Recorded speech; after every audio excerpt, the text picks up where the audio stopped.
네, 오늘 주시는 하나님의 말씀 요한계시록 12장 1절에서 17절까지입니다. 요한계시록 12장 1절에서 17절까지 말씀 우리 한 목소리로 같이 읽겠습니다. 계시록 12장 1절에서 마지막 절까지입니다. 하늘에 큰 이적이 보이니 해를 옷 입은 한 여자가 있는데 그 발 아래는 달이 있고 그 머리에는 12별의 관을 썼더라. 이 여자가 아이를 베어 해산하게 되매 아파서 애를 쓰며 부르짖더라. 하늘에 또 다른 이적이 보이니 보라, 한 큰 붉은 용이 있어 머리가 7이요 뿔이 10이라. 그 여러 머리에 7 왕관이 있는데 그 꼬리가 하늘의 별 3분의 1을 끌어다가 땅에 던지더라. 용이 해산하려는 여자 앞에서 그가 해산하면 그 아이를 삼키고자 하더니 여자가 아들을 낳으니 이는 장차 철장으로 만국을 다스릴 남자라. 그 아이를 하나님 앞과 그 보좌 앞으로 올려가더라. 그 여자가 광야로 도망하매 거기서 1260일 동안 그를 양육하기 위하여 하나님께서 예비하신 곳이 있더라. 하늘에 전쟁이 있으니 미가엘과 그의 사자들이 용과 더불어 싸울세 용과 그의 사자들도 싸우나 이기지 못하여 다시 하늘에서 그들이 있을 곳을 얻지 못한지라. 큰 용이 내쫓기니 옛 뱀 곧 마귀라고도 하고 사탄이라고도 하며 온 천하를 꿰는 자라. 그가 땅으로 내쫓기니 그의 사자들도 그와 함께 내쫓기니라. 내가 또 들으니 하늘에 큰 음성이 있어 이르되 이제 우리 하나님의 구원과 능력과 나라와 또 그의 그리스도의 권세가 나타났으니 우리 형제들을 참소하던 자 곧 우리 하나님 앞에서 밤낮 참소하던 자가 쫓겨났고 또 우리 형제들이 어린 양의 피와 자기들이 증언하는 말씀으로써 그를 이겼으니 그들은 죽기까지 자기들의 생명을 아끼지 아니하였도다. 그러므로 하늘과 그 가운데 거하는 자들은 즐거워하라. 그러나 땅과 바다는 화 있을진저 이는 마귀가 자기의 때가 얼마 남지 않은 줄을 알므로 크게 분내어 너희에게 내려갔음이라 하더라. 용이 자기가 땅으로 내쫓긴 것을 보고 남자를 낳은 여자를 박해하는지라. 그 여자가 큰 독수리의 2 날개를 받아 광야 자기 곳으로 날아가 거기서 그 뱀의 낫을 피하여 한 때와 2 때와 반 때를 양육받으며 여자의 뒤에서 뱀이 그 입으로 물을 강같이 토하여 여자를 물에 떠내려가게 하려 하되 땅이 여자를 도와 그 입을 벌려 용의 입에서 토한 강물을 삼키니 용이 여자에게 분노하여 돌아가서 그 여자의 남은 자손 곧 하나님의 계명을 지키며 예수의 증거를 가진 자들과 더불어 싸우려고 바다 모래 위에 서 있더라. 아멘. 요한계시록은 우리 성도님들에게 매우 중요한 책입니다. 특별히 만물의 마지막이 가까웠다는 어떤 징조들이 보일 때 요한계시록은 교회에게 있어서는 생존 매뉴얼과도 같다 할 수 있어요. 가장 잘 알고 있어야 되는 책이 또한 요한계시록입니다. 우리가 끝까지 또 복 있는 그리스도인으로 살기 위해서라도 우리 필요한 책, 또 알아야 될 책이 바로 요한계시록의 말씀이에요. 잠깐 1장을 보시면은 1장 3절에 이렇게 기록이 되어 있어요. 함께 한번 읽어보겠습니다. 시작. 이 예언의 말씀을 읽는 자와 듣는 자와 그 가운데 기록한 것을 지키는 자는 복이 있나니 때가 가까움이라. 그죠? 때가 가까움으로 인해서 또한 이 말씀을 읽어야 될 뿐만 아니라 이 말씀을 읽고 듣고 또 그 가운데 기록한 것을 이제 마음속에 늘 가지고 사는 사람에게 또 복이 있다고도 선포를 하고 있습니다. 그런데 이 오늘 본문 12장 요한계시록 이 12장을 통해서도 요한계시록의 중요성을 아주 실감할 수가 있습니다. 왜냐하면 이제 오늘 12장으로 돌아오시면은 마지막 읽은 17절에 분노하는 용이 나옵니다. 그죠? 17절에 보면은 용이 여자에게 분노하여 돌아가서 그 여자의 남은 자손 곧 하나님의 계명을 지키며 예수의 증거를 가진 자들과 더불어 싸우려고 바다 모래 위에 서 있다 그랬어요. 왜 용이 분노를 했는가 하면 이제 그 앞에 15절 16절에 보게 되면 여자를 죽이려고 시도를 합니다. 아주 입에서 그냥 물을 토해가지고 여자를 떠내려가게 만들려고 했는데 그게 실패를 해버리는 거예요. 그러니까 이제 17절에 분노해가지고 다시 전투 태세를 갖추고 있는데 그 공격 대상이 누구냐면 그 여자의 남은 자손 이렇게 나와요. 여자의 남은 자손은 바로 교회의 그 생존자라고 할 수가 있어요. 여기 용은 사탄이고 여자는 이제 교회를 상징하는 건데 그 여자의 남은 생존자 바로 마지막 때의 그리스도인들을 지칭하는 거죠. 그 이제 생존자를 향해서 이제 전투 태세를 벌이고 있어요. 그런데 더 중요한 것은 그 교회의 마지막 생존자들이 뭘 가지고 있느냐 이게 중요한 거예요. 하나님의 계명을 지키며 지킨다는 건 감수하며 이런 뜻이거든요. 하나님의 계명을 간수하며 예수의 증거를 가진 자들이다. 이걸 그냥 우리가 눈으로 흘려서 읽어볼 수도 있는데 그런데 이 사람들을 이렇게 소개한 데는 특별한 이유가 있습니다. 다시 한번 우리 요한계시록 1장으로 가보셔요. 1장으로 가보시면 요한계시록을 어떤 책으로 소개하고 있느냐 할 때 1장 2절의 말씀 우리 함께 읽어보겠습니다. 시작. 요한은 하나님의 말씀과 예수 그리스도의 증거 곧 자기가 본 것을 다 증언하였느니라. 요한계시록 책이 어떻게 소개되냐면 하나님의 말씀과 예수 그리스도의 증거라고 소개가 되어 있어요. 그리고는 요한이 그거를 다 보았다라고 얘기하거든요. 하나님의 말씀은 하나님의 계명이고요. 또 예수 그리스도의 증거는 앞에 1절부터 시작되어서 예수 그리스도의 계시라. 예수님이 보고 깨닫게 해주신 것이라 하는 예수 그리스도의 계시 그 자체를 예수 그리스도의 증거라고 얘기를 하죠. 그러니까 이 요한계시록은 하나님의 말씀이요 예수님이 우리에게 보여주신 바 예수님의 증거인데 오늘 본문 17절로 돌아와서 그 생존자들이 뭘 가지고 있습니까? 하나님의 계명을 지키며 예수의 증거를 가진 자들이라 이렇게 소개를 하고 있어요. 왜 그래요? 바로 이들의 손에 요한계시록이 들려있다는 것을 가르치고 있는 거예요. 이 마지막 생존자들이 무엇으로 말미암아서 지금 생존하고 있느냐? 바로 이 계시록에 적혀져 있는 하나님의 말씀으로 인해서 지금 마지막까지 끝까지 견디고 있다. 그렇기 때문에 이 하나님이 주신 마지막 책 요한계시록은 우리에게 절대적으로 필요한 책입니다. 마지막 때 생존을 위한 책이라는 거예요. 자, 그런데 이제 현실로는 많은 그리스도인들이 요한계시록에 대해서 좀 부분적으로만 알고 있어요. 또 그 뜻도 많이 왜곡돼 있어서도 잘 이해를 못하겠다 하는 책으로 이렇게 나와 있기도 합니다. 그렇다고 해서 우리가 소홀하게 다뤄서는 아니 되는 책이거든요. 특별히 정말 모든 것을 다 알고 있어야 되지만은 정말 이것만을 알고 있어야 된다. 요한계시록을 다 몰라도 이것만을 알고 있어야 된다. 그것을 이제 한번 꼽아 봅시오 하고 이제 제안을 하면 이 요한계시록을 연구한 사람들이 하나같이 학자들이죠. 하나같이 이 장이 가장 중요한 장입니다 하고 제시하는 장이 있어요. 그 장이 바로 오늘 읽은 요한계시록 12장인 거예요. 그래서 이 요한계시록 12장만큼은 우리 모든 성도들이 다 알고 있어야 되는 거예요. 왜 12장을 가장 중요한 장으로 꼽았느냐 하면은 이 12장에 지금 잠깐 읽어봤지만은 여기에는 이 굉장한 현실이 우리에게 제시되고 있는데 그 현실이 땅의 현실로만 아니라 하늘의 현실까지 같이 기록이 되어 있고 하늘의 현실을 보게 되면 거기 사탄이 어떻게 유래했느냐 하는 것까지도 우리에게 다 보여주고 있어요. 그것만이 아니죠.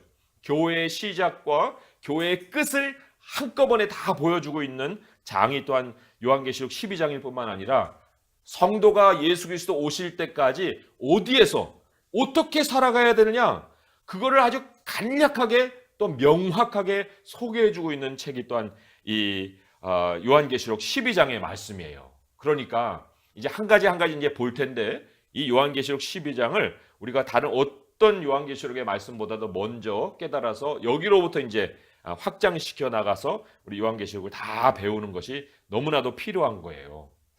오늘 이 말씀을 보면은 1절에서 6절까지가 하나의 그 요약으로 나오고 7절부터 마지막 절까지는 1절에서 6절을 이제 더 자세히 푸는 그러한 구조로 이 요한계시록이 기록이 되어 있습니다. 자, 그러면 1절의 말씀부터 보면은 거기에 아주 놀라운 그 사실 하나가 그 제시가 되어 있어요. 우리 함께 1절 읽어보겠습니다. 시작. 하늘에 큰 이적이 보이니 해를 옷 입은 한 여자가 있는데 그 발 아래는 달이 있고 그 머리에는 12별의 관을 썼더라. 여기에 이제 큰 이적을 소개합니다. 여기 미러클스가 아니에요. 미러클이 아니고 사인이에요. 그러니까 큰 기적이 아니고 큰 어떤 표적이 있더라. 엄청난 이정표가 되는 사건을 기록을 하고 있는데 큰 표적 이런 말이 성경 전체에서 여기만 나와요. 그러니까 이것만 보더라도 이 요한계시록 12장이 성경 전체에서 얼마나 중요한 책이냐 하는 것을 또한 알려주고 또 일깨워주고 있는 거예요. 여기에 보면은 한 여자가 등장을 합니다. 그런데 그 여자가 태양을 옷 입고 있습니다. 여기 해를 옷 입고 있다는 것은 태양을 옷 입고 있는 거예요. 태양만 옷 입고 있는 게 아니라 그 달 위에 발을 딱 받치고 있습니다. 달 위에 올라서 있는 그러한 여인이에요. 그런데 그 여인의 머리에는 관이 쓰여져 있는데 12별의 관을 쓰고 있습니다. 그러니까 완전 막 빛 덩어리죠. 태양, 달, 이 12별이 막 환하게 빛나는 이런 여인이에요. 자, 이게 무슨 의미를 우리에게 나타낼까? 요셉이 옛날에 꿈을 꿨는데 그 꿈을 꿀 때 태양과 달과 11별이 자기에게 절하더이다 하고 얘기를 하면서 그것 때문에 이제 미움을 받지 않습니까? 근데 11별인데 이제 자기도 한 별인 거예요. 그것은 하나님께서 이스라엘을 상징으로 요셉에게 꿈속에 보여주신 거거든요. 그러니까 태양과 달과 12별이 같이 나올 때는 거기에 바로 이스라엘을 상징한다 하는 메시지가 있는 것인데 하나님께서 여기에 보여주는 여인이 바로 이스라엘이다 하는 것을 이제 이런 상징을 통해서 우리에게 가르치고 있는 거예요. 그런데 이 구약의 이스라엘, 구약의 교회라고 할 수가 있는데 그런데 엄청난 영광은 가졌지만 굉장히 고통스러워합니다. 왜냐하니까 지금 한 아이를 지금 해산해서 아이를 낳으려고 하고 있어요. 이 아이는 분명 우리 주 예수 그리스도를 나타내는 거겠죠. 여기 왜냐하면 이 5절에 보니까 철장으로 만국을 다스릴 남자라 이렇게 소개가 됐기 때문에 이게 바로 우리 주 예수 그리스도를 그 명확하게 보여주는 그런 말씀인데 이 선지자도 이사야 선지자도 이 여인이 바로 구약의 이스라엘이요 장차 우리에게 임할 시온이다 하는 것을 확인을 해주고 있습니다. 이사야 66장에 한번 가보세요. 이사야 66장을 보시면은 거기에 한 그 해산의 고통을 겪는 여인의 모습이 나옵니다. 이사야 66장 7절에서 9절의 말씀을 우리 같이 한번 읽어보겠습니다. 시작. 시온은 진통을 하기 전에 해산하며 고통을 당하기 전에 나말을 낳았으니 이러한 일을 들은 자가 누구이며 이러한 일을 본 자가 누구이랴. 나라가 어찌 하루에 생기겠으며 민족이 어찌 한순간에 태어나겠느냐. 그러나 시온은 진통하는 즉시 그 아들을 순산하였도다. 여호와께서 이르시되 내가 아이를 갖도록 하였은즉 해산하게 하지 아니하겠느냐. 내 하나님이 이르시되 나는 해산하게 하인즉 어찌 태를 닫겠느냐 하시느니라. 맞아요. 여기에 있는 이스라엘이 이제 예수 그리스도를 낳고 있습니다. 자, 그런데 여기 이 1절, 2절의 말씀을 우리가 그래서 전체적으로 무엇으로 우리가 요약할 수 있냐면 이게 바로 BC 시대인 거예요. BC. 예수 그리스도께서 오시기 이전까지의 인류 역사를 두 절로 요약을 하고 있습니다.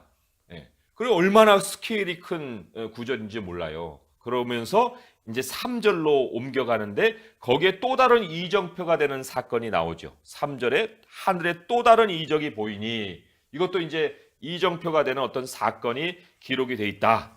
그런데 이제 거기에 누가 소개되냐면 붉은 용이 소개됩니다. 큰 붉은 용이에요. 왜 색깔이 붉으냐? 여러 가지 뭐 설명이 있겠지만은 아예 피에 쩔어 있는 그러한 상징이라고도 얘기를 하는 사람들이 있는데 아무튼 이 용이 등장을 합니다. 물론 용은 이때 등장만 하는 것이 아니라 9절에 보게 되면 아예 처음부터 존재했던 그러한 용인 것을 가르치고 있어요.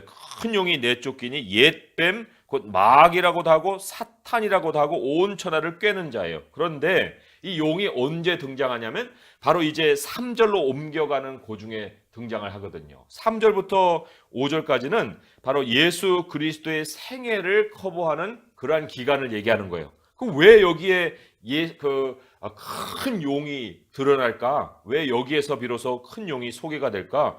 그 처음부터 존재했던 용인데, 그거는 이 용이 자신의 존재감을 아주 최고로 드러냈던 사건이 바로 예수 그리스도 생애에서의 사건이에요. 그래서도 용을 이제 여기에 연결시키고 있습니다. 용의 속성이 뭐냐면 하나님을 가장 잘 모방합니다. 그래서 우리가 가장 그 분별을 해야 될 것이 이게 정말 하나님의 것이냐 마귀의 것이냐, 이거를 우리가 이 시대에 분별하고 살아야 돼요.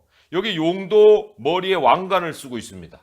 7 왕관을 쓰고 있으니 뭐 얼마나 더 화려할 수 있겠습니까? 그런데 그런 뿐만 아니라 굉장한 힘을 소유하고 있어요. 여기 머리가 7이요 뿔이 10이라는 것도 엄청난 힘을 상징하고 있을 뿐만 아니라 4절에 보니까 그 꼬리가 하늘의 별 3분의 1을 끌어다가 땅에 내쳐버립니다. 이게 엄청난 힘이거든요. 하나님이 지으신 만물의 피조물 중에 가장 힘 있는 그 피조물이 누구냐? 이게 사탄이에요. 사탄이 가장 힘으로는 아주 으뜸인, 그래서 3분의 1 별을 집어 던졌다는 것은 3분의 1의 그 천사의 그 세계를 자기가 장악해버린 거예요. 그리고는 아주 힘으로 매다 꽂아버린 이러한 일을 이 4절이 소개를 하고 있는데, 그 4절의 사건을 7절에서 9절이 더 자세하게 이제 기록을 하고 있습니다. 사단이 엄청난 그 존재이기 때문에 이제 전쟁을 벌입니다. 전쟁을 벌이는데 사탄이 그렇게 힘을 가지고 있음에도 불구하고 하나님의 그 질서 있는 세상에서는 서열이 1위가 아니에요. 왜냐하니까 미가엘이 나오죠. 7절에 보면은 하늘에 전쟁이 있으니 미가엘과 그의 사자들이 용과 더불어 싸운다 했는데, 미가엘을 유다서 9절에는 무엇으로 소개하냐면 천사장으로 소개합니다. 천사의 대장이에요. 천사의 세계에도 권세가 있어요. 질서가 있습니다. 이 참 놀랍지 않습니까? 우리가 이제 앞으로 가서 만나게 될 천사들인데, 그 천사들이 그냥 다 동등한 그런 모양으로 있는 게 아니라 거기에 권세의 질서에 의해서 쫙 서열이 서 있다는 거예요. 그런데 우리는 어느 서열입니까? 그 천사를 부리는 사람들이 우리예요. 이게 얼마나 우리의 영광이 어마어마하면 이 천사들이 우리에게 굴복을 한단 말이죠. 그런데 그런 천사장 미가엘이 이 사탄과 한판 전쟁을 벌입니다. 이 굉장한 힘을 가진 그 사탄인데 이 미가엘에게 당하지를 못하는 거예요. 이야, 이게 정말 대단한 전쟁 아닙니까? 그런데 왜 사탄이 하늘에서 이 전쟁을 벌였을까? 그런 이제 의문을 우리가 가질 수 있잖아요. 근데 아까 3절에서 5절까지 우리가 사탄이 왜 여기에 등장했느냐 하는 것을 말씀을 드렸듯이, 사탄이 그리스도의 사역과 함께 자기의 존재감을 가장 최고로 드러내는 것은 왜냐? 이때 그리스도가 자기의 자리를 비우고 땅에 내려오신 거예요. 그렇기 때문에 사탄은 노리다가 이때가 바로 내가 하나님의 자리에, 하나님의 보좌에 오를 수 있는 최적의 기회다 하고 생각을 하고 이제 전쟁을 벌였다. 이렇게 우리가 생각을 해볼 수가 있습니다. 그런데 하나님께서 이것을 용납하셨겠어요? 우리 하나님이 벌이시는 구속사를 땅에서만 우리가 생각해서는 안 됩니다. 성경이 땅에서만 소개하고 있지 않아요. 오늘 여기에 보면은 이게 바로 우리가 향하고 있는 하늘에서도 벌어진 사건이라는 걸 알려주고 있습니다. 이 구속사는 창조 만물 세계 모든 것을 다 통탈해서 하나님이 벌이신 일이기 때문에 우리의 주목은 땅에만 있어서는 아니 되고 하늘의 세상을 알아야 되는데, 오늘 바로 요한계시록 12장이 하나님이 구속의 역사를 이루실 때 하늘에서 무슨 일이 있었느냐, 이걸 또한 가르쳐주고 있다는 거예요. 자, 사탄이 이제 전쟁에서 내쫓겨 버립니다. 왜 내쫓겼을까요? 왜? 그 이유가 어디 있습니까? 10절의 말씀에 그 실마리가 나와요. 여기에 중간쯤에서 이렇게 나오죠. 우리 하나님의 구원과 능력과 나라와 또 그의 그리스도의 권세가 나타났다. 그리스도의 권세가 나타났다는 건 예수님이 부활하고 승천해서 하나님 보좌 우편에 딱 앉는 사건입니다. 그 앉는 사건으로 인해서 이제는 사탄이 하늘에 있을 장소를 잃어버리는 거예요. 그리고는 하나님께서 이 사탄을 땅으로 내던져 버리시죠. 그게 또한 5절의 사건이기도 합니다. 5절의 말씀에 보면은 여자가 아들을 낳으니 이는 장차 철장으로 만국을 다스릴 남자라. 그 아이를 하나님 앞과 그 보좌 앞으로 올려가더라. 이게 바로 하나님께서 예수 그리스도를 승천하여서 하나님 보좌에 앉히신 그 사건을 얘기하고 있는 거죠. 그러니까 여기에는 물론 십자가의 사건이나 부활의 사건은 다 간략하게 그냥 암시만 돼 있는데, 하나님께서 예수 그리스도를 왕으로 삼는 그것이 구속사의 하나님이 가지신 목적이기 때문에 그 목적을 완전히 갈명하게 드러내고 이 성경은 소개를 하고 있습니다. 이 3절에서 5절의 예수님의 사건이다 하는 것을 하나의 예를 보면은 4절에 중간에 용이 해산하는 여자 앞에 그가 해산하면 그 아이를 삼키고자 했다는 말씀이 나오죠. 바로 헤롯 왕이 유아를 살해한 사건이 여기 기록이 되어 있는 거예요. 그러니까 이 사단은 간교하면서도 멍청한 거예요.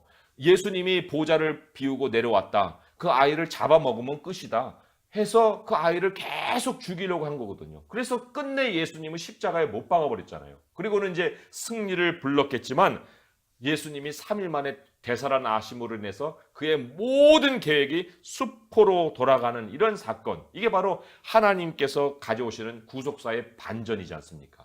그리고는 이제 10절에 엄청난 하늘의 변화가 일어나죠. 10절에 보니까 내가 들으니 하늘에 큰 음성이 있어 이르되 이제 우리 하나님의 구원과 능력과 나라와 또 그의 권세가 나타났으니 우리 형제들을 참소하던 자 곧 우리 하나님 앞에서 밤낮 참소하던 자가 쫓겨났다. 정죄자가 이제 하늘에서 자리를 잃어버리는 거예요. 이 정죄자, 사실 이 우리에게 향했던 이 사탄의 정죄라는 것은 이게 우리의 상상의 세계가 아닙니다. 이 상상의 세계 이상이에요. 얼마나 집요하게 이 하늘을 휘젓고 다니면서 땅을 두루 다니면서 정죄거리를 다 모아가지고 하나님 앞에 와가지고 그냥 다 일러버리고 참소하는, 그럼으로써 자기의 자리를 굳혔던 존재가 바로 사탄이거든요. 그러니까 얼마나 하나님의 마음도 아팠겠으며 이 하늘의 질서도 무너졌겠으며 얼마나 참 이 일이 오래 갈까 싶은 그런 마음의 괴로움들이 우리에게만 있었던 것이 아니라 하늘의 모든 만상이 다 그걸 가지고 괴로워했겠습니까? 그냥 이 사탄이 기세가 등등해가지고 막 활개를 쳤을 텐데, 그런데 이 사탄이 쫓겨난 거예요. 하늘에서 쫓겨났습니다. 그 12절에 보니까 그러므로 하늘과 그 가운데 거하는 자들은 즐거워하라 그랬어요. 즐거워하라. 이제부터 이 그리스도의 나라는 완성을 다 이루고 이제 우리가 오는 것만 기다리고 있을 뿐이지 하늘의 세상에서는 더 이상 혼란은 다 잠재워졌다. 그렇기 때문에 그런 만큼 우리를 정죄할 존재는 하늘에 있지가 않다는 것을 선포하고 있습니다. 사탄이 떳떳한 존재가 아니지 않습니까? 요한일서 3장 8절에 보면 죄를 짓는 자는 마귀에 속하느니 마귀는 처음부터 범죄함이라. 하나님의 아들이 나타나신 것은 마귀의 일을 멸하려 하심이니라. 마귀의 일이 뭐예요? 정죄하는 일이거든요.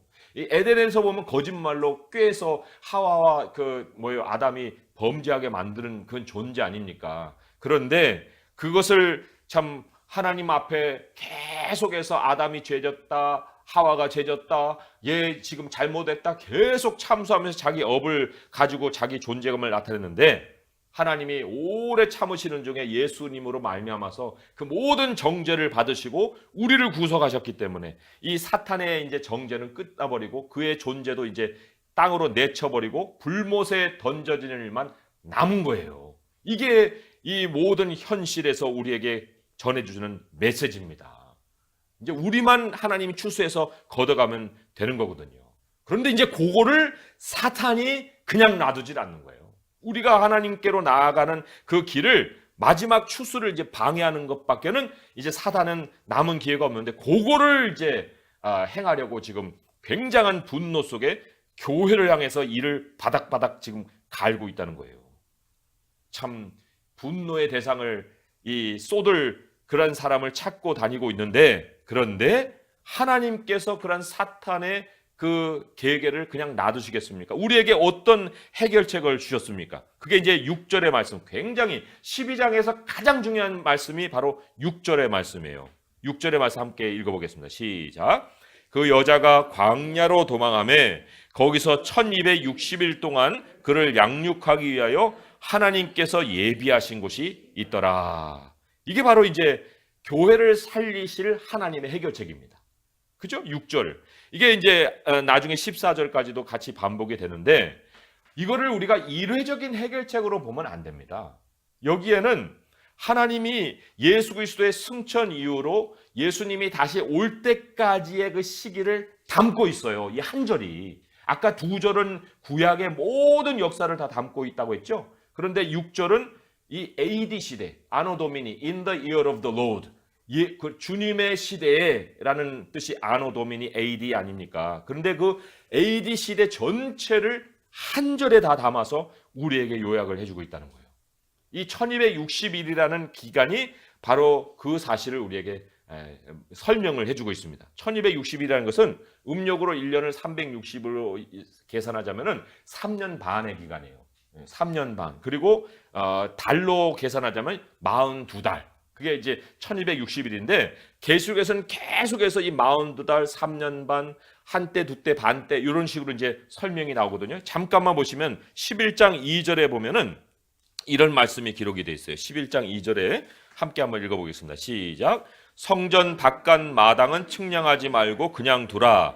이것은 이방인에게 주었은즉 그들이 거룩한 성을 42달 동안 짓밟으리라. 42달도 1260일 3년 6개월이에요. 또 12장 오늘 읽은 말씀 중에 14절의 말씀 거기에도 함께 한번 읽어보겠습니다. 시작. 그 여자가 큰 독수리의 2 날개를 받아 광야 자기 곳으로 날아가 거기서 그 뱀의 낫을 피하여 한 때와 2때와 반 때를 양육받으매. 한 때, 2때, 반 때를 더하면 얼마가 남으니까 3.5가 되지요. 그러니까 3년 반의 기간이 나오는 거예요. 그 3년 1260일 42달 3년 반의 기간이 어디의 기간이야? 6절에 보니까 그것이 광야에 도망가서 머무는 기간이라고 말을 하고 있습니다. 광야. 왜 광야하고 1260일을 연결시켰을까? 그럴 때 우리가 이 문자적으로 3년 반을 자꾸만 생각하면 뜻이 풀어지질 않습니다. 그런데 이스라엘 백성들이 약속의 땅으로 들어갈 때 광야에 진을 쳤어요. 진을 쳤는데 그 진을 친 횟수를 기간으로 계산해서 여기에서 소개했는데 그 횟수가 42번입니다. 민수기 33장 5절부터 해가지고 진친 횟수를 우리에게 기록해주고 있는데 그게 딱 42번이에요. 광야에서 약속의 땅으로 건너가기까지 이스라엘이 진친 횟수가 42번인데 그 42번을 바로 시간으로 계산해서 1260일이라고 지금 여기에 소개를 하고 있다는 거예요. 그렇기 때문에 이 1260일 기간은 이 AD 전체다. 우리가 하나님의 나라에 들어가기까지 우리가 애굽에서 벗어나서 구원받아서 하나님의 나라에 들어가기까지의 그 모든 기간이 바로 여기 6절의 기간 속에 다 속해 있는 거예요. 어느 일회적인 그 기간이 아니라는 겁니다. 그런데 한때, 두때, 반때이기 때문에 처음에는 이렇게 늘어지는 것 같아요. 한때로, 두때로 늘어지다가 갑자기 반때로 떨어지는 거예요. 속도가 가속력이 붙습니다. 그러니까 마지막 때로 가게 되면은 처음에 교회사가 그냥 있는 동 마는 동 해갖고 이렇게 쭉 돼가지고 그런 식으로 계속 뭐 캐톨릭이니 뭐니 해갖고 잘 올 것 같았는데 마지막에 어떻게 됩니까? 종교개혁으로 완전히 뒤집어지잖아요. 그리고는 지금 시대의 문명도 옛날같이 그렇게 하지 아니하고 완전히 기하급수적으로 바뀌는 사건을 우리에게 보여주고 있거든요. 인구도 18세기까지는 10억을 유지하다가 지금은 70억이 돼버렸잖아요. 그러니까 이 반대로 들어서는 이 시대를 우리는 지금 살아가고 있어요. 다니엘서를 보게 되면 그러한 기록이 우리에게 그러한 메시지를 전해주고 있습니다. 다니엘서 12장을 한번 가보세요. 다니엘서 12장 4절에서 7절까지의 말씀인데 거기에도 이제 한때, 둔때, 반때가 나오는데 다니엘서 12장 4절부터 7절까지 같이 한번 읽어보겠습니다. 시작. 다니엘아, 마지막 때까지 이 말을 간수하고 이 글을 봉함하라. 많은 사람이 빨리 왕래하며 지식이 더하리라. 나 다니엘이 본즉 다른 2사람이 있어 하나는 강 이쪽 언덕에 있고 하나는 강 저쪽 언덕에 섰더니 그 중에 하나가 세마포 옷을 입은 자 곧 강물 위쪽에 있는 자에게 이르되 이 놀라운 일의 끝이 어디까지냐 하더라. 내가 들은즉 그 세마포 옷을 입고 강물 위쪽에 있는 자가 자기의 좌우 손을 들어 하늘을 향하여 영원히 살아계시는 이를 가리켜 맹세하여 이르되 반드시 한때 두때 반때를 지나서 성도의 권세가 다 깨지기까지이니 그렇게 되면 이 모든 일이 다 끝나리라 하더라. 여기 한때 때 반때 하면서 마지막에는 성도의 권세가 다 깨지기까지 한다 그랬죠. 이게 뭐예요? 사단과의 싸움 속에서 이제 남은 자손, 마지막 남은 자손이 하나님께로 걷어 올라가면은 그때는 끝난다는 거예요. 이 세상의 역사가 끝난다는 것입니다. 그러니까 우리가 여기서 주목해야 될 것은 뭐냐면 마지막까지 생존을 해야 되는 신앙으로서 어떻게 살아가야 되느냐. 이거를 우리가 이제 주목을 해야 되는데 하나님께서 보호받을 수 있는 장소를 우리에게 유일하게 주신 것이 광야라는 거예요. 이 광야의 의미를 우리가 아주 깊이 깨닫고 있어야 되는 겁니다. 광야는 잠시 피하는 장소가 아니잖아요. 14절에 다시 한번 보면은 그 여자가 큰 독수리의 날개를 받아 광야 자기 곳으로 날아갔다 그랬어요. 자기 곳으로. 자기 곳이 뭡니까? 교회가 있어야 될 본래의 자리라는 거예요. 하나님이 구원의 선물로 이스라엘 백성들에게 주었던 장소가 처음에 광야잖아요. 광야에 우리 모든 그리스도인들이 머물러 살고 있어야 되고 하나님께서 큰 독수리의 두 날개를 받아서 그곳으로 날아가게 하셨다는데 뭐 이게 무슨 날개를 장착하고 날아갈 수 있게 해주셨다는 그런 의미가 아니에요. 출애굽기 19장 4절에 보게 되면 독수리의 날개로 업어서 감과 같이 내가 너희를 안아서 하나님의 그 장소로 옮겨줬다 했듯이 큰 독수리가 이렇게 날아와서 날개를 딱 대주는 거예요. 그러면 그 날개 위로 우리가 얹혀서 날아가는 그러한 상황을 말씀을 하고 있는 거거든요. 그러니까 우리가 하나님의 은혜로 구원을 받아서 이 땅에서 생존할 수 있는 유일한 장소가 어디냐? 그러면 뭐 두말할 나위 없이 광야입니다. 이렇게 이제 얘기를 할 수 있어야 되는데 많은 그리스도인들에게서 이 광야의 개념이 없는 거예요. 사실 왜 그러느냐? 광야? 여기 뭐 때문에 광야로 옮겼습니까? 양육할 곳을 위해서. 그리고 거기가 하나님이 예비한 곳이라고 얘기했는데 광야는요. 양육으로는 최악의 장소예요. 아니 무슨 광야에서 양육을 합니까? 옆에 편의점도 있고 가면은 뭐 학교도 있고 먹을 것도 기를 수 있는 밭도 있고 뭐 이래야 양육이 되지. 무슨 광야에 뭐가 있다고 거기 가고 양육을 한다는 거예요. 그런데 하나님의 생각은 우리의 생각과 완전히 항상 다르기 때문에 그곳은 하나님 보기엔 최선의 양육 장소거든요. 그러면 광야라는 건 무슨 의미냐? 이거를 우리가 깨달아야 되는데 뭐 여러 가지 설명을 드리기보다도 성경에서 얘기하는 광야의 의미를 우리가 읽어보면 거기에서 이제 우리가 깨달음을 얻을 수가 있어요. 신명기 8장 2절에서 6절의 말씀을 보겠습니다. 신명기 8장 2절에서 6절의 말씀이에요. 신명기 8장 2절에서 6절의 말씀 함께 같이 읽어보겠습니다. 시작. 내 하나님 여호와께서 이 40년 동안에 내게 광야길을 걷게 하신 것을 기억하라. 이는 너를 낮추시며 너를 시험하사 내 마음이 어떠한지 그 명령을 지키는지 지키지 않는지 알려 하심이라. 너를 낮추시며 너를 줄이게 하시며 또 너로 알지 못하며 내 조상들도 알지 못하던 만나를 내게 먹이신 것은 사람이 떡으로만 사는 것이 아니요 여호와의 입에서 나오는 모든 말씀으로 사는 줄을 내가 알게 하려 하심이니라. 이 40년 동안에 내 의복이 헤어지지 아니하였고 내 발이 부르트지 아니하였느니라. 너는 사람이 그 아들을 징계함 같이 내 하나님 여호와께서 너를 징계하는 줄 마음에 생각하고 내 하나님 여호와의 명령을 지켜 그의 길을 따라가며 그를 경외할지니라. 여기에 보면은 광야의 길을 걷게 하신 것을 기억하라. 걷게 하셨다. 광야의 의미는요, 첫 번째로는 정착이 허락이 되지 않은 거예요. 하나님의 백성에게는 하나님이 땅에 정착하는 걸 허락하지 않으십니다. 계속해서 이동하게 만드시는 거예요. 그게 바로 광야가 의미하는 첫 번째 큰 의미죠. 그리고는 또 다른 큰 의미는 뭐냐면 끊임없이 하나님을 의지하라는 거예요. 떡을 쫓아 사는 것이 아니라 하나님의 지시를 따라서 다음 진영으로 어디로 향해야 될까?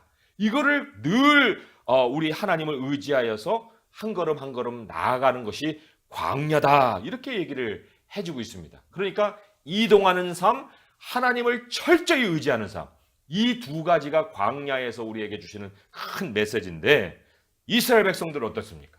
끊임없이 애굽을 동경했습니다.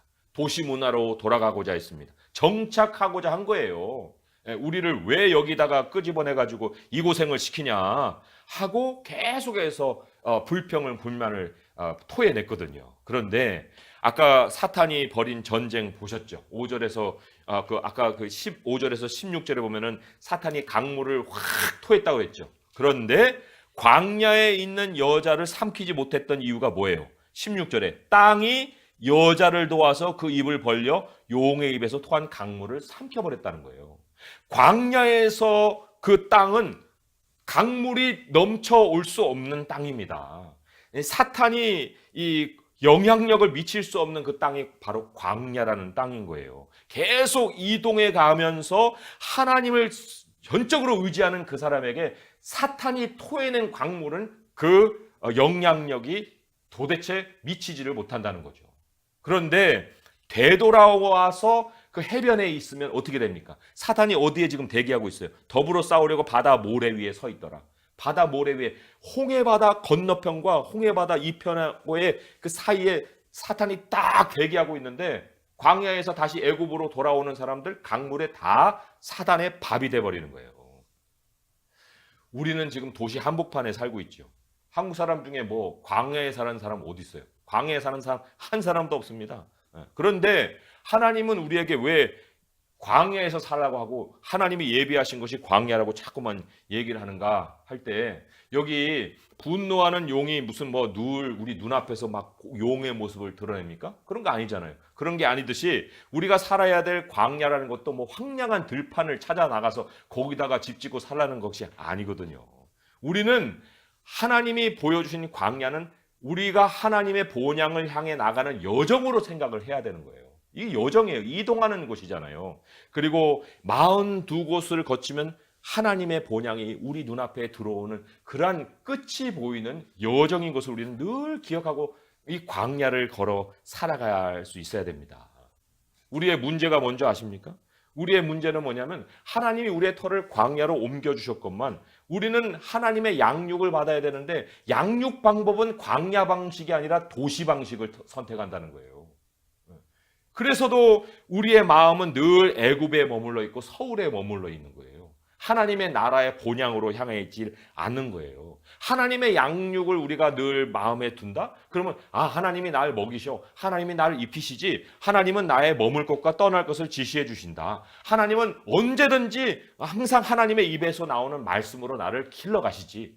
이게 우리의 생각에서 항상 머물러 있는 거거든요. 그런데 장소는 광야로 옮겨졌으나 먹고 살 것에 대해서는 항상 애굽을 쫓다 보니까 우리가 늘 이 사탄이 토해내는 강물에 그냥 달까 말까 하는 그런 영향력 속에서 늘 고생하면서 살고 있는 것이 아니겠어요. 그러니까 우리가 이스라엘 백성들이 저질렀던 그 죄를 다시 한번 우리 마음속에서 일깨울 필요가 있습니다. 이 사람들 이 도시를 동경하며 살다가 정말 멸망을 했구나. 이 사람들 아간처럼 소유를 숨겨두고 뭐 광야에서 뭐 그거 쓸 것이 있다고 그걸 숨겨두고 살았다가 멸망을 당했구나. 약속의 땅을 보면서도 악평을 했구나. 그러다가 40년을 방황했구나. 이것이 멸망의 원인이었구나.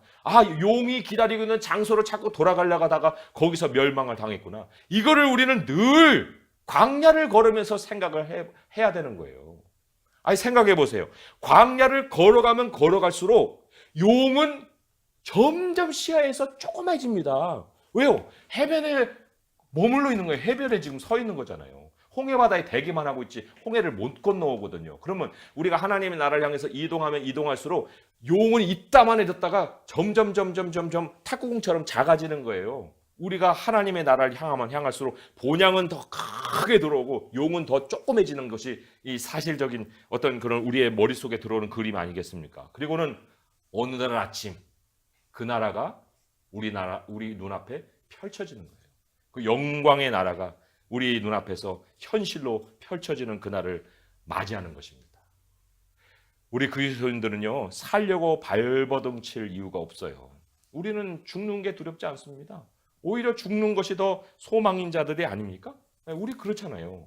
11절에 보게 되면 어떻게 용을 이겼습니까? 우리 형제들이 어떤 모습을 가지고 살았냐면 11절에 보면 우리 형제들이 어린 양의 피와 자기들이 증언하는 말씀으로서 그를 이겼으니 그들은 죽기까지 자기들의 생명을 아끼지 아니하는도다. 죽는 것이 두렵지 않았던 사람들이 바로 우리 형제 그리스도인들이에요. 용의 분노, 그거는요, 자기가 지금 완전히 패배해서 불못으로 들어가기 때문에 나타내는 분노지, 무슨 자기가 우리를 이길 수 있는 힘이 있어서 지금 분노하는 거 아니거든요. 오늘도 우리 모두는 우리 하나님이 예배하신 광야에서 하나님의 양육을 받고 살고 있어야 됩니다. 절대적인 하나님을 향한 신뢰를 가지고 한 걸음 한 걸음 그 나라를 향해서, 본향을 향해서 움직이며 살고 있는 우리들이어야 하는 거예요. 우리가 자연스럽게는 택하지 않을 광야입니다. 그런데 그 광야가 바로 우리의 생존을 위해서 예비된 하나님의 해결책이다. 그게 바로 생명의 길이다. 뒤를 돌아볼 일이 없고 하나님의 지시를 따라서만 움직여가면 거기에 바로 우리의 마지막 본향이 펼쳐진다. 이걸 우리가 오늘 요한계시록 12장에서 반드시 우리 마음속에 간수할 뿐만 아니라 이 말씀을 가지고 마지막 시대를 우리가 이길 수 있어야 됩니다. 교회의 생존의 모든 그 사람들, 성도들의 손에 이 말씀이 들려져 있다는 것은 우리에게도 이 말씀이 그 손에 들려져 있어야 된다는 것을 말씀을 하고 있어요. 말씀을 맺으면서 우리가 요한계시록의 말씀을 이제 이 12장으로부터 그래, 이제 내가 이 말씀을 더 알고 싶다, 더 깨닫고 싶다, 더 마음에 두고 싶고, 더 읽고 더 듣고, 그래서 이 마지막 시대를 우리 주님이 주시는 그 생명력 있는 삶으로 살아가고 싶다, 이러한 결심들을 할 수 있기를 바랍니다. 사탄의 공격의 반경 안에 우리가 있는 것이 아니라 하나님의 양육의 장소 안에서 우리가 살고 있다는 것을, 이걸 정말 하나님께 감사드리고, 하나님 이 장소에서 두려움 없이 본향을 향해서 한 걸음 한 걸음 하나님의 지시를 따라 사는 저희가 되기를 원합니다. 이런 마음을 가지고 우리 주님께 감사 영광 돌릴 수 있는 성도님 될 수 있기를 우리 주님의 이름으로 축원드립니다. 기도하겠습니다. 하나님 아버지, 우리들의 주변에서 너무나도 우리들의 생각을 유혹하고 미혹하는 사탄의 현실들이 있습니다. 그들은 성을 세우고 또 문화를, 또 문명을 우리 앞에 제시하며 여기가 너의 머물 땅이라, 그러한 거짓 약속을 하고 있습니다. 하오나 하나님 아버지, 우리가 어떠한 것을 소유한다 하여도 그것은 다 두고 떠날 것밖에는 없는 것이온데, 주님, 우리가 하나님이 우리에게 예비하신 곳, 우리가 있어야 될 곳, 바로 이동하는 그 여정의 땅, 하나님 그곳을 살아갈 수 있게 원합니다. 아버지 하나님, 우리에게는 소유가 전부가 아니고 또 이 땅의 영광이 전부가 아니고 우리 하나님께 정말 받은 바 약속의 땅으로 들어가는 그것이 우리 삶의 전부인 줄 믿사오니, 오늘 요한계시록 12장의 말씀을 우리의 마음에 새기고 전 인류의 역사를 다 담아서 주신 이 한 장의 말씀 속에 우리가 어떻게 생존하며 어떻게 싸워야 되는지까지도 하나님이 주신 이 무기의 말씀을 가지고 이 땅을 우리 주님의 영광과 함께 동행하며 끝까지 승리하는 그리스도인들이 되게 하여 주옵소서. 예수님의 이름으로 감사하며 기도합니다. 아멘.